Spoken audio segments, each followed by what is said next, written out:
Twongeye kubasuhuza inshuti zacu za The Source of Blessings, tubifuriza amahoro y'Imana n'imigisha y'Imana ikomeze kubana namwe mu izina rya Yesu Kristo. Amen.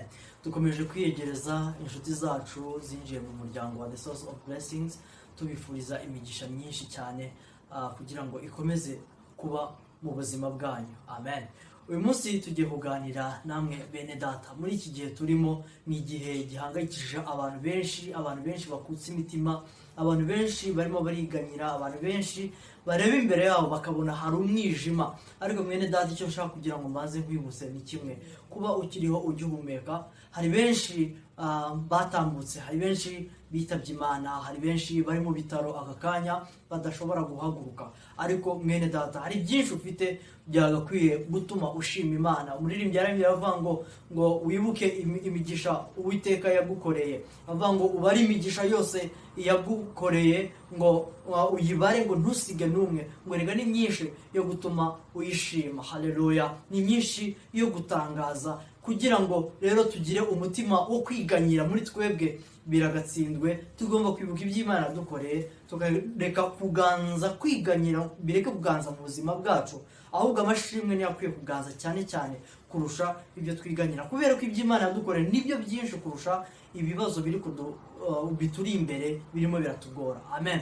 Uyu munsi rero naje kuganiza ijambo ry'Imana kugira ngo witinya, hari ukubereye maso. Amen. Mu gihe uri gucamo kikugoye, witinya, hari ukubereye maso. Niwe nshuti iruta izindi zose, niwe utazigera agutererana. Uwo nguwo nta wundi ni Yesu Kristo, umwana w'Imana. Ni Imana Data isumba abana b'abantu, isumba abakomeye. Mu bihe byose uzacamo, mu migezi myinshi, mu muriro, ndetse no mu bindi byinshi biguteye ubwoba, Yesu Kristo azakubera inshuti itagutererana, kandi akubereye maso ku manywa na nijoro. Ntasinzira, ntahumbya, ahubwo iteka ryose arifuza kugutabara. Mu byo urimo byose nturi wenyine, hari ukubereye maso. Reka tudatinze dusome ijambo ry'Imana dusanga muri Matayo ibice 6 ku murongo wa 25 tugere ku murongo wa 26. Turaza gutaruka dusome ku murongo wa 31. Dusome mu izina rya Yesu Kristo. Ufite Bibiliya wafatikanye natwe gusoma ijambo ry'Imana, kandi utanayifite wakumva ko dusoma mu izina rya Yesu Kristo. Reka dusome. Nicyo gitumye mbabwira nti, nimukiganyire ngo mutekereze ubugingo muti, tuzarya iki? Cyangwa muti, tuzanywa iki? Ntimwiganyire ngo mutekereze iby'umubiri wanyu, ngo tuzambara iki? Mbese ubugingo ntiburuta ibyo kurya, umubiri nturuta imyambaro? Nimurebe ibiguruka mu kirere, ntibibiba, ntibisarura, ntibihunika mu bigega, kandi So wo mu ijuru arabigaburira nabyo. Amen. Mwebwe se ntimubiruta cyane? Nuko ntimukiganyire mugira ngo tuzarya iki, cyangwa ngo tuzanywa iki, cyangwa ngo tuzambara iki. Haleluya, haleluya. Bene data, ijambo ry'Imana dusomye ritubwiye ibintu bikunze guhangayikisha abantu kuruta ibindi byose.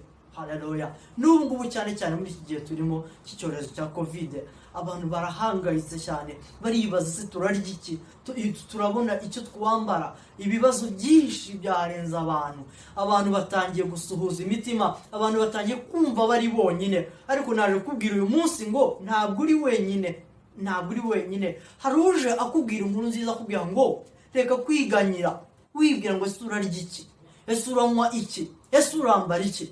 Ereka kwiganyira, kubera ko hari ukubereye maso, hari ugutekereza uko bwije n'uko bukeye. Wibuke aho ugeze uyu munsi, wibuke uyu mwaka ushize, kuba uriho warawurenze.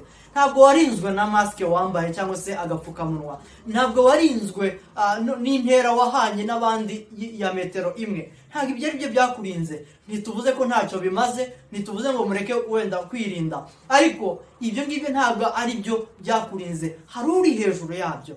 Ni ngombwa ko tubikora, ariko hari uri hejuru yabyo, kubera ko hari abari bambaye agapfukamunwa bitabye Imana, cyangwa se barwaye bari mu bitaro kandi barambaye agapfukamunwa. Kuba urinzwe niyo turufu ya mbere. Menya ko hari ukubereye maso. Haleluya. Reka kwiganya uvuga ngo nzajya iki.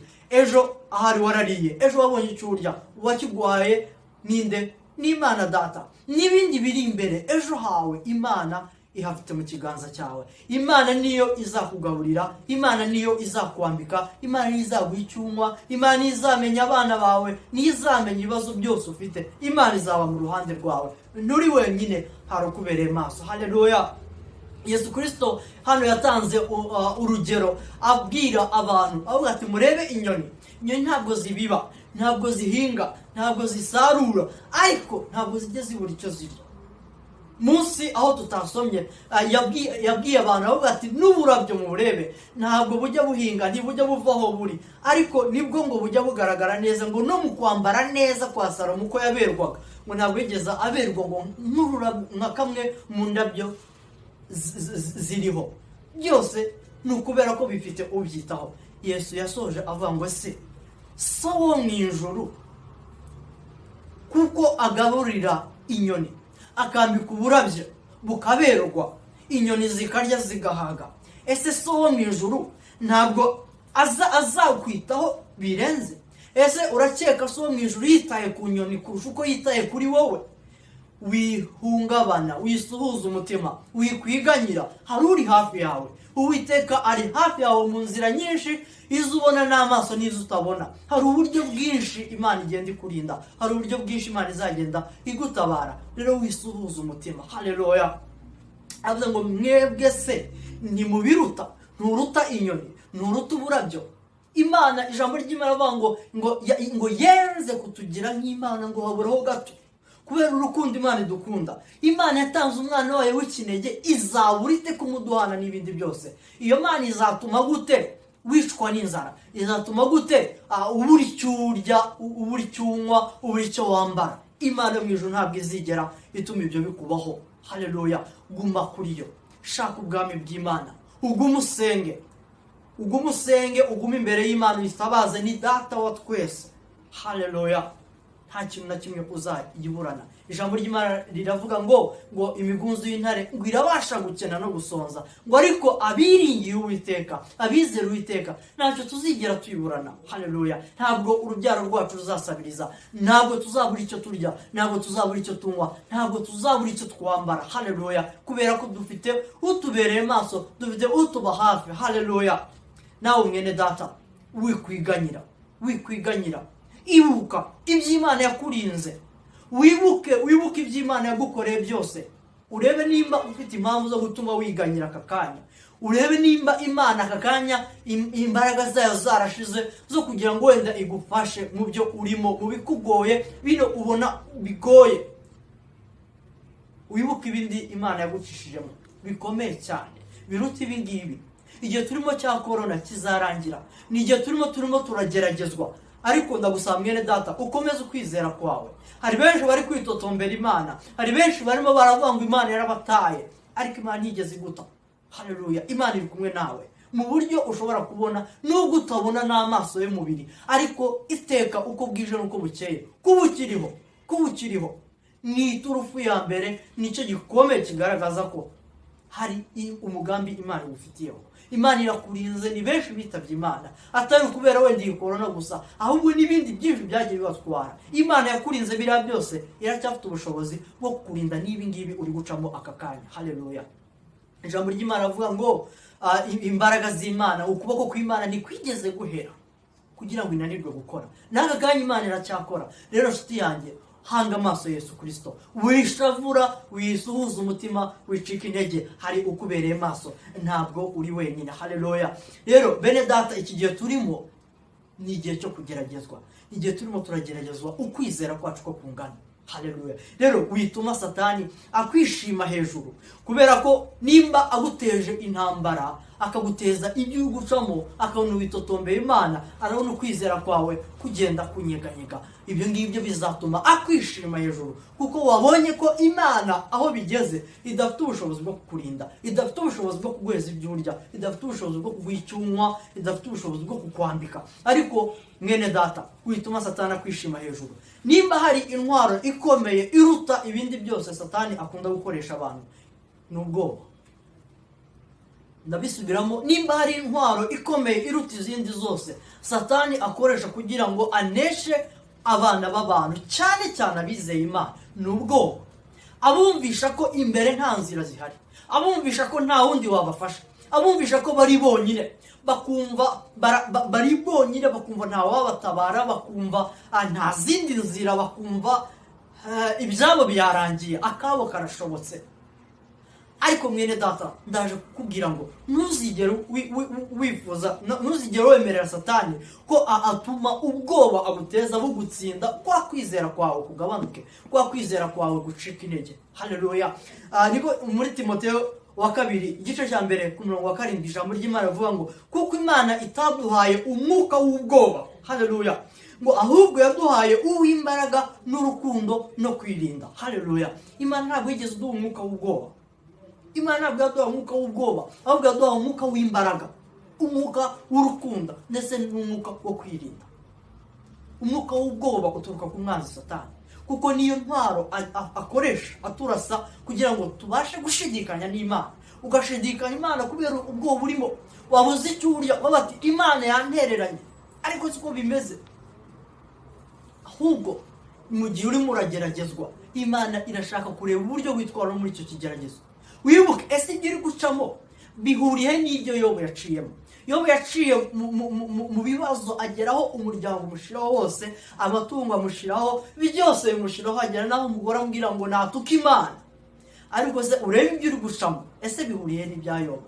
Mwene data, Yobu yakomeje kwizera kwiwe, ntabwo yigeze ashidikanya Imana, ntabwo yigeze atuka Imana, ntabwo yigeze areka Imana, ahubwo Yobu iwe yagumanye ukwizera, yakomeje guhanga amaso Uwiteka, kuko yagize icyizere, azi ko Imana ishoboye kumuhereza ibyo yari afite. Avuga ngo ibi byose nabihawe n'Imana kandi n'ibyisubiranye, rero Imana ifite n'ubushobozi bwo kongera kubima. Haleluya. Nawe mwene data, ibyo uri gucamo ntabwo ugeze aho kwitotombera Imana, reka gushidikanya, hari ukuri hafi.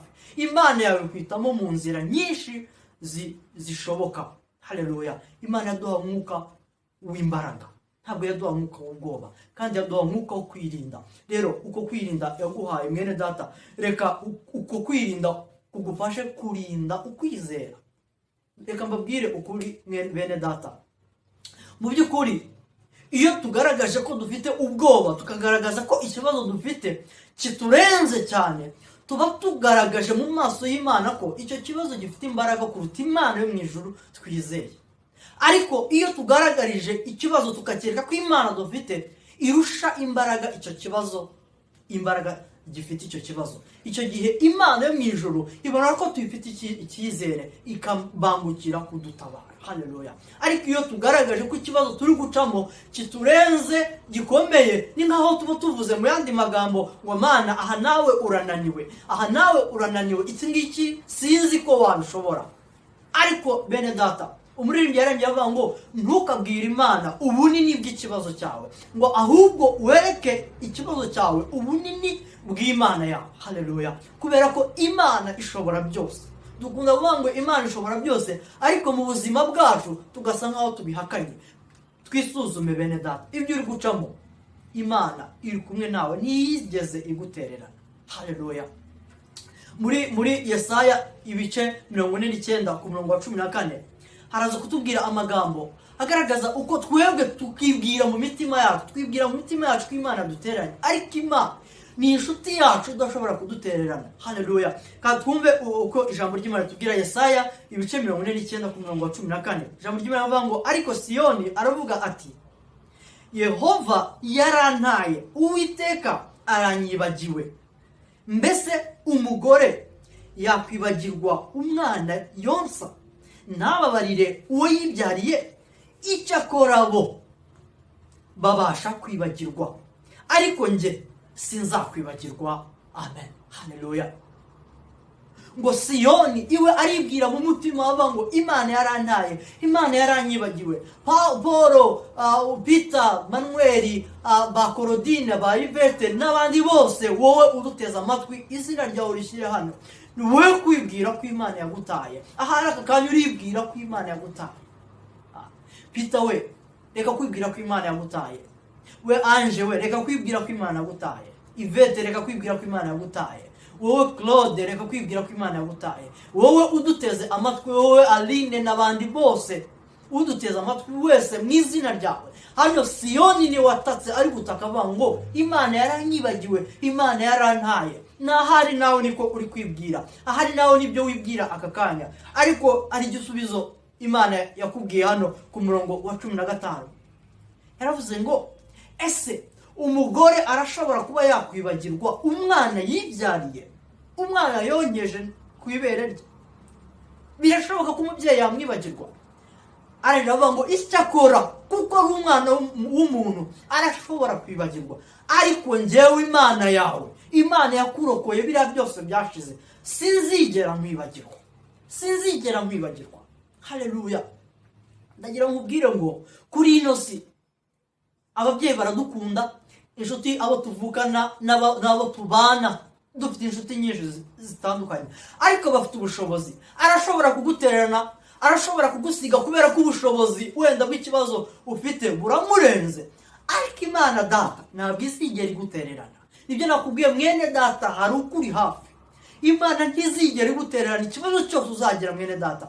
Umutima wawe ugaca bugufi imbere y'Imana, ukayibwira ko uyikeneye ubushobozi, uyikeneyeho igisubizo. Iyi Imana yo mu ijuru izakuba hafi kandi izakurwanirira. Rero mwene data, niyo nshuti yonyine izabana nawe turi ku isi, ibane nawe hahandi umunsi wawe wa nyuma tukubwira ngo aheza mu ijuru. Iyo ngiyo izagendana nawe, izabana nawe mpaka ubuzima bwawe bwose, ikubereye maso. Waba uyizera waba utayizera, Imana iragukunda, ikwitaho uko bimeze kose. Wowe wumva ijambo ry'Imana, menya ko Imana ikwitaho. Mu gihe turimo giteye ubwoba abantu benshi, mureke guhangayika, hari ukubereye maso. Haleluya. Hari ukubereye maso, ntabwo izigera guta. Umwana w'umuntu yaguta kubera ko ubushobozi bwiwe bufite aho bugarukira. Yaguta bitewe n'impamvu nyinshi. Umwana w'umuntu turabizi ko agira limite, agira icyo adashobora gukora. Urashobora kunsaba ubushobozi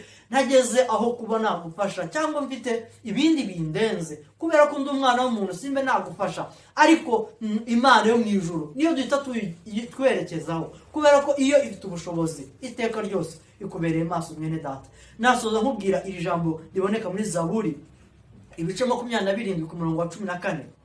Tegereza Uwiteka, komera umutima wawe uhumure. Ujye utegereza Uwiteka. Amen. Ukomere, uhumure, umutima wawe ukomere. We kugira ikibazo, we gusuhuza umutima. Hari Imana iri hejuru ya byose.